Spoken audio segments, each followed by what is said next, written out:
How much credit should you give white inventors? Okay.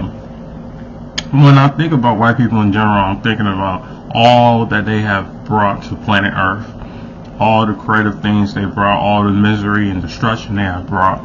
It's the good and evil, so I'm thinking about all the white inventors. And honestly, it's kind of hard to give them credit because if you know about 1619, you know about Jamestown starvation, you know about how they came to America and they tried to start America on their own and they failed.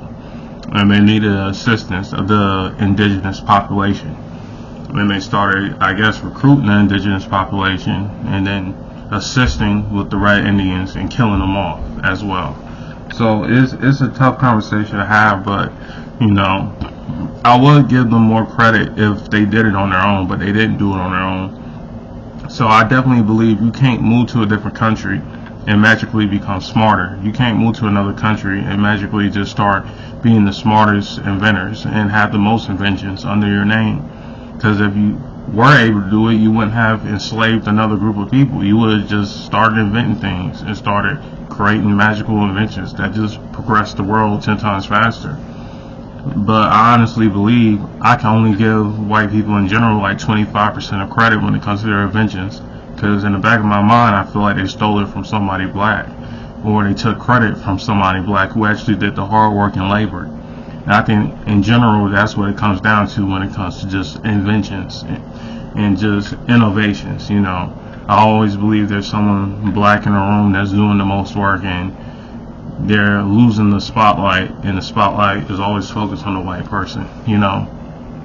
It's kind of hard for me to believe, like, in general, like, we went from riding in horse carriages to having cars that drive by themselves, having planes that drive on automatic.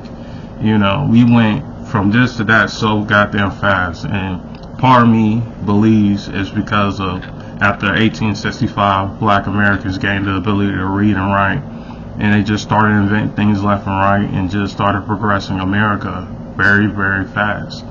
So, and even before black people gained freedom in 1865, I also believe black people were creating a lot of things just because it was the working class and they had to, and they didn't get credit for all their inventions. I think most people know that the cotton gin was likely developed by a black slave, but he's probably not going to get credit ever, or ever be recognized. So yeah, that's all I have to say when it comes to white inventors. It's kind of hard to give them credit, that's all.